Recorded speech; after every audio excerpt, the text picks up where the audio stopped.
Donc, comment tracer une homothétie de centre O et de rapport d'homothétie 2.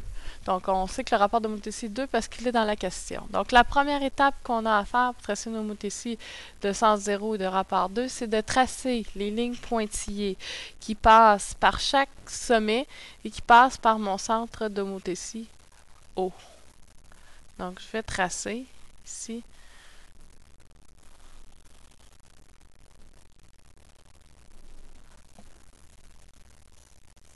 Donc, on fait attention à la précision du sommet puis la précision de notre règle quand on se place au centre d'homothétie. Donc, quand je parle de précision, je parle ici de se placer bien au sommet, puis ici en haut de se placer la règle bien au centre. Donc, ça, c'est la première étape qu'on a à faire, c'est de tracer les pointillés.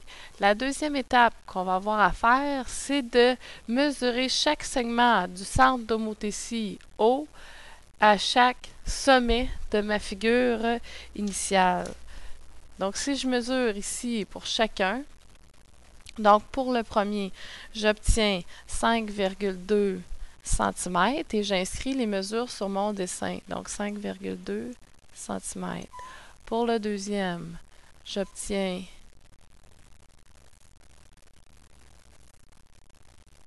si on regarde comme il faut ici, 6,9. Et pour le troisième sommet, j'obtiens 4 cm. Faire attention quand on place notre règle de bien placer le 0 au centre, sinon on n'obtiendra pas la bonne mesure. Donc, une fois qu'on a mesuré nos sommets, on est rendu à la troisième étape. On doit multiplier chaque longueur de segment par notre rapport d'homothétie, notre K, puis ce sont la position de nos sommets images qu'on va placer par la suite. Donc ici, j'ai déjà inscrit pour la mesure du segment OA', c'est ce qu'on cherche. Donc on doit prendre la mesure du segment OA, qui est 4 dans mon cas ici, et je dois la multiplier par mon rapport d'homothétie qui est 2. Donc j'obtiens pour OA 8 cm. Maintenant, pour le segment, on se souvient, la barre veut dire segment, donc la mesure de mon segment OB', c'est ce que je cherche. Donc, je vais prendre la mesure de mon segment OAB, qui est 6,9, et je vais multiplier par 2, ce qui va me donner comme mesure 13,8 cm. Même affaire pour la mesure du segment OC', donc je vais prendre la mesure du segment OAC, qui est 5,2, et je vais multiplier par 2 qui va me donner 10,4 et c'est encore des centimètres. Donc ça, c'est la troisième étape que je viens de faire. Ici, je dis qu'on multiplie par 2, mais en fait, on fait un rapport. Parce que si on se souvient bien de la définition du rapport d'homothétie, ça dit que c'est notre figure image sur notre figure initiale. Donc en fait, notre rapport d'homothétie, dans notre cas, nous, c'est 2 sur 1. Donc, si je veux le faire sous forme de proportion, je vais le faire de cette façon-là. 2 sur 1. Qu'est-ce que je connais? Moi, je connais ma figure initiale parce que c'est celle que j'ai tracée. Supposons qu'on prend le premier sommet, donc OA. Je le connais. OA, c'est 4. Donc, je vais placer mon 4 ici parce que c'est ma figure initiale. Donc, c'est le sommet A de ma figure initiale et je vais chercher le A'. Donc, ce que je cherche, c'est ça ici. Donc, si je fais le produit croisé, vous allez voir, je vais obtenir le même calcul que ça parce que je vais faire 2 fois 4 divisé par 1 parce qu'on se souvient que 2 fois 4 donne 8. Donc, qu'est-ce qui donne 8 ici? Donc, c'est 1 fois 8 parce que c'est divisé par 1. Donc, je vais obtenir, dans le fond, ce que j'ai fait, c'est 2 fois 4. Donc, j'ai fait exactement le même calcul ici que j'ai fait ici. Donc, c'est pour ça que je dis qu'il faut multiplier par le rapport d'homothétie. Donc, maintenant, quatrième étape, je suis rendue à placer mes sommets sur ma figure, mes sommets images, et je place mes sommets images en mesurant à partir de mon centre d'homothétie. Je mesure et je place mes sommets images. Donc, pour mon A', je dois placer le sommet à 8 cm. Donc, je place bien comme il faut ici et je mesure jusqu'à 8 et je place mon point.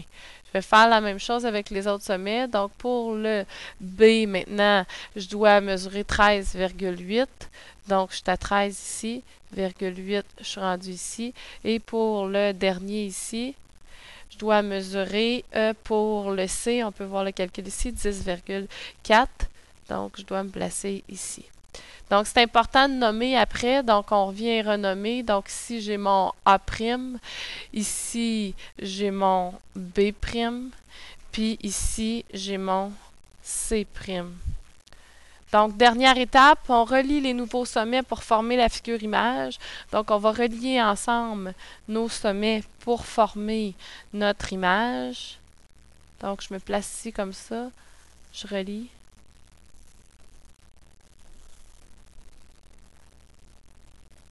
Place ici comme ça. Je relie.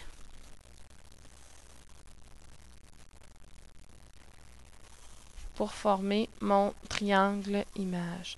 Je peux m'apercevoir que mon triangle image, si je viens mesurer ses côtés, je vais m'apercevoir que dans le fond, il est 2 fois plus grand. Pourquoi 2 fois plus grand? Parce que mon rapport d'homothétie est 2. Puis on se souvient que quand notre rapport d'homothétie est plus grand que 0, mais plus petit que 1, c'est une réduction. Quand mon rapport d'homothétie est égal à 1, c'est une isométrie, donc les figures sont congrues. Puis quand mon rapport d'homothétie est plus grand que 1, c'est un agrandissement. Donc dans mon cas, à moi, c'est un agrandissement. Si je veux vérifier mon calcul, ce que je peux tout simplement faire, c'est calculer le rapport de similitude, c'est-à-dire prendre la mesure du côté ici. Donc mon côté ici mesure 5,9. Donc, je peux venir calculer, j'ai dit 5,9 cm. Et je vais mesurer le même côté, le côté homologue dans ma figure initiale. Et je me rends compte que mon côté homologue mesure en fait 2, un petit peu dépassé le 9. Donc, 2,9.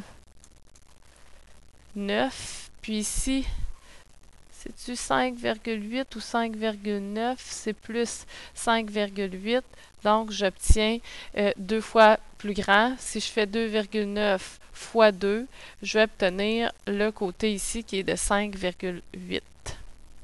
Donc, je viens de voir que ma figure image est bien tracée par rapport à ma figure initiale.